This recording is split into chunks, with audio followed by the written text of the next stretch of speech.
Hello बच्चों। आज मैं आप लोगों को क्लास 8th की जो आपके पास एनसीईआरटी की बुक है ना मैथ्स की, उसमें हमने अपना chapter number 1 fractions in disguise start कर रखा है। आज की क्लास में हम लोग फिगर इट आउट के क्वेश्चंस करने वाले हैं, जो कि हमारे पास पेज नंबर 22 पे हैं। उससे पहले का टॉपिक हम ऑलरेडी ये कर चुके हैं, without compounding and with compounding वाला, अगर आपको याद हो तो। ठीक है, तो चलिए अब यहाँ पर हम शुरू करते हैं क्वेश्चंस इसी से रिलेटेड। क्वेश्चन नंबर 1 आपसे क्या कह रहा है, bank of Yahanpur offers an interest of 10% पर annum. Compare how much one gets if they deposit rupees 20,000 for a period of 2 years with compounding and without compounding annually। तो यहाँ पर एक बैंक है जो आपको इंटरेस्ट दे रहा है कितना, 10% का। ठीक है, आपको क्या करना है, यहाँ पर कंपेयर करना है आपने। तो आपको यहाँ पर दोनों का बताना है, कंपाउंडिंग से भी और विदाउट कंपाउंडिंग से भी बताना है। आपने 20,000 रुपीज़ डिपॉजिट किए 2 ईयर्स के लिए और 10% आपको इंटरेस्ट मिल रहा है। देखो, कंपाउंडिंग और विदाउट कंपाउंडिंग का एक सिंपल सा फॉर्मूला है। ठीक है, अगर आप उसको याद कर लोगे तो क्वेश्चंस आपके लिए इजी हो जाएंगे और आप इजीली बता पाओगे कि आपको कितना अमाउंट मिलने वाला है, चाहे कोई सा भी टाइम पीरियड दे रखा हो, कितनी भी अमाउंट दे रखी है और कितना भी इंटरेस्ट दे रखा हो। तो अगर मैं यहाँ विदाउट कंपाउंडिंग की पहले बात करती हूँ,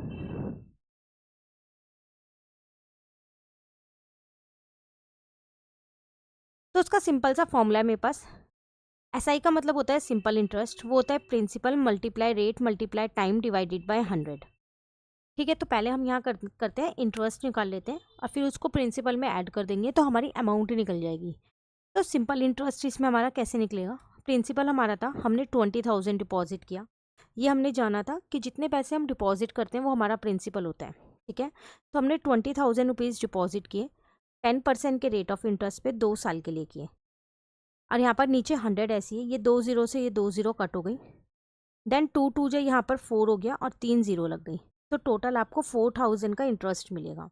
तो 2 सालों के बाद कितनी अमाउंट मिलेगी, प्रिंसिपल प्लस सिंपल इंटरेस्ट, ये एक और फॉर्मूला है, इसी में ही है, विदाउट कंपाउंडिंग में। ठीक है, तो 20,000 रुपये तो मिलेंगे ही मिलेंगे आपको, प्लस 4,000 रुपये और मिलेंगे आपको। तो टोटल आपको 2 सालों के बाद 24,000 रुपये मिलेंगे विदाउट कंपाउंडिंग में। क्लियर। अब बात आती है विद कंपाउंडिंग की। तो अगर हम यहाँ विद कंपाउंडिंग की बात करें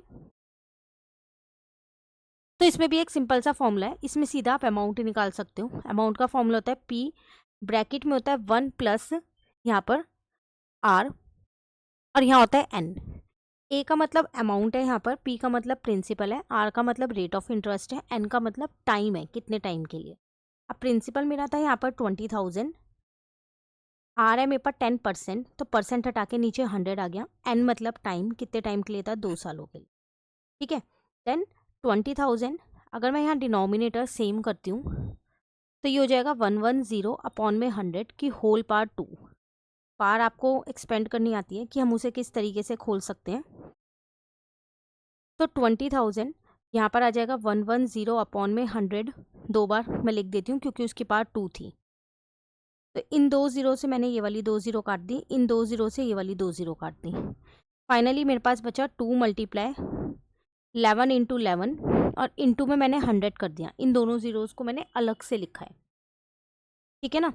अब अगर आप देखो 11 इंटू 11 आपको पता है 121 होता है, उसको मैंने 2 से इंटू कर लिया तो यहाँ पर 242 आ गया। तो फाइनली मेरी अमाउंट निकल गई यहाँ पर रुपीज़ में 242 और 2 ज़ीरो ऐसी लगा दी क्योंकि हमने 100 से इंटू किया। तो आपको यहाँ पर यही चीज़ तो बतानी थी ना कि कितना अमाउंट जो है आपको मिलेगा विद कंपाउंडिंग में और विदाउट कंपाउंडिंग में, हाउ मच वन गेट। तो आप विदाउट कंपाउंडिंग में आपको 24,000 रुपीज़ मिलेंगे। ठीक है, और विद कंपाउंडिंग में आपको 24,200 रुपीज़ मिलेंगे। क्लियर हो गया क्वेश्चन। बस आपको ये छोटे छोटे जो फॉर्मूलेज हैं, एक जैसे ये हो गया आपके पास, यहाँ पर एक फॉर्मूला ये हो गया। विद कंपाउंडिंग में तो एक ही फॉर्मूला है अमाउंट निकालने का, विदाउट कंपाउंडिंग में दो है, पहले इंटरेस्ट निकालेंगे उसके बाद अमाउंट निकालेंगे। ठीक है, नाउ क्वेश्चन नंबर 2 पे आते हैं। कह रहा है bank of Wahapur offer an interest 5% पर एनम। अब एक और बैंक है, वो 5% का इंटरेस्ट दे रहा है। Compare how much one get if they deposit 20,000 for a period of 4 years compounding and without compounding. Again question same है, प्रिंसिपल अमाउंट सेम है, सिर्फ time period and interest rate change हो गया। कंपाउंडिंग और without compounding से ही करना है, तो अब हम इसे आसानी से कर सकते हैं क्योंकि हमको फर्स्ट वाला क्वेश्चन आ गया है। तो अब हम यहाँ करते हैं पहले विदाउट कंपाउंडिंग।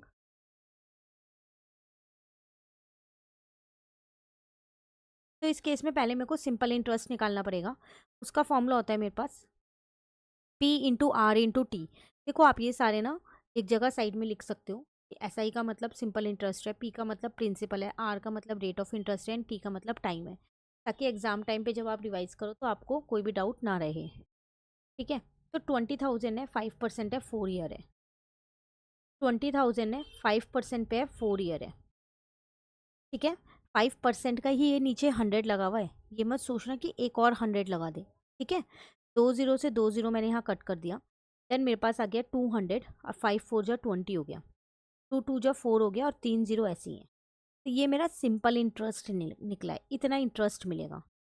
नाउ अमाउंट का फॉर्मूला क्या था, प्रिंसिपल प्लस सिंपल इंटरेस्ट। ये फॉर्मूला भी आप कहीं पर लिख सकते हैं ताकि आपको याद रहे।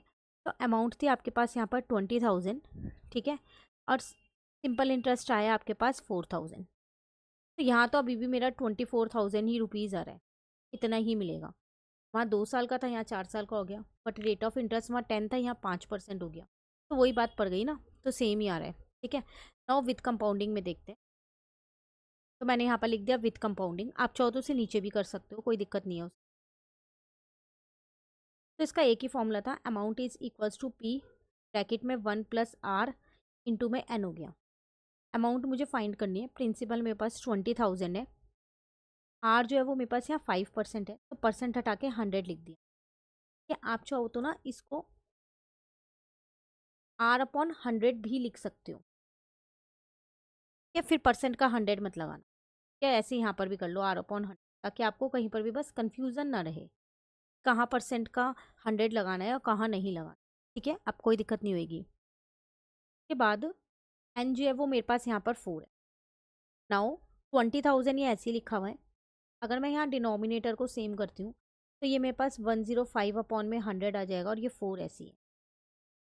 तो 20,000 ये अमाउंट चल रहा है। ठीक है, और यहाँ पर मैं 105/100 को 4 टाइम्स लिखूंगी, क्योंकि उसकी जो पार है वो मेरे पास 4 है यहाँ पर।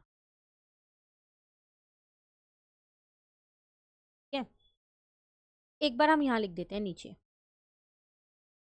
अब मैंने इन 2 0 से ये वाली 2 0 काट दी, और ये वाली 2 0 इससे कट।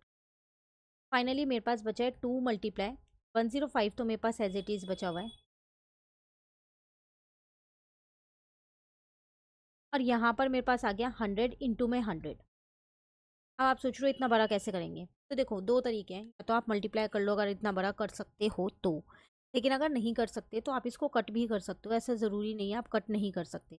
कट करोगे थोड़ा सा कॉम्प्लिकेट हो जाएगा। जैसे ये तो 21 हो गया, मैंने इसे 5 से काटा, इसको भी 5 से काटा, देन इसको भी 5 से काटा, इसको भी 5 से काट दिया। अब आपके पास बचा 2 × 2 बार तो 21 हो गया। ठीक है, 105 इंटू 105, और नीचे आपके पास 2 बार 20 आ गया। अब 2 से आप इसको काट सकते हो, 10 पे काट सकते हो।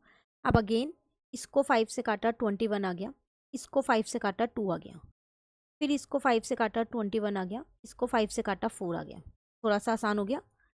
अब आपके पास ऊपर 4 टाइम्स है 21, अब ईजी हो जाएगी कैलकुलेशन, और नीचे 2 इंटू 4 8 हो गया। ठीक है, अब 21 को हमने क्या किया, 4 टाइम्स मल्टीप्लाई कर दिया, ये तो आप इजीली मल्टीप्लाई कर सकते हैं, छोटा नंबर है। तो 194481 आ गया, डिवाइडेड बाय 8 ऐसे ही लिखा। अब मैंने इसको इससे क्या किया, डिवाइड कर दिया, तो फाइनली मेरा 24,310.125 आ गया अमाउंट। ये मुझे कंपाउंडिंग में मिलेगी, इतनी अमाउंट। ठीक है, और विदाउट कंपाउंडिंग में मुझे कितनी मिली थी, 24,000 में। तो विद कंपाउंडिंग में आपको पता है थोड़ा बहुत ज़्यादा ही मिलता है, तो देख लो 310 रुपये करीब आपको ज़्यादा मिल रहे हैं। सॉरी, क्लियर हो गया क्वेश्चन 2। चलिए अब क्वेश्चन नंबर 3 में आपसे क्या कह रहे हैं यहाँ पर, do you notice anything interesting in the solutions of the 2 questions above, share and discuss. आपने अभी ऊपर 2 क्वेश्चन इंटरेस्टिंग नोट किया, अगर जो भी चीज़ आपने देखी हो आपको वो क्या करना है, यहाँ पर शेयर करना है, और अपने फ्रेंड्स के साथ भी उनको शेयर करना है। तो इसमें एक सिंपल सी चीज़ आप यहाँ पर लिख सकते हो, आंसर नंबर 3 में आपने ये नोटिस किया ना, एक चीज़ तो आपने देखी ना कि जब भी कंपाउंडिंग हो रहा था तो जो अमाउंट है हमको ज़्यादा मिल रही थी ना, और विदाउट कंपाउंडिंग कम मिल रही। तो आप इसी को ही एक स्टेटमेंट के रूप में बना के लिख सकते हो। कंपाउंडिंग अमाउंट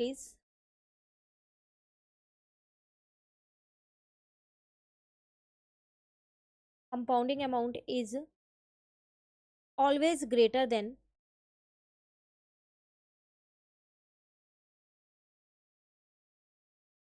यहाँ पर विदाउट कंपाउंडिंग है तो आप भी यहाँ विदाउट कंपाउंडिंग ही लिखोगे,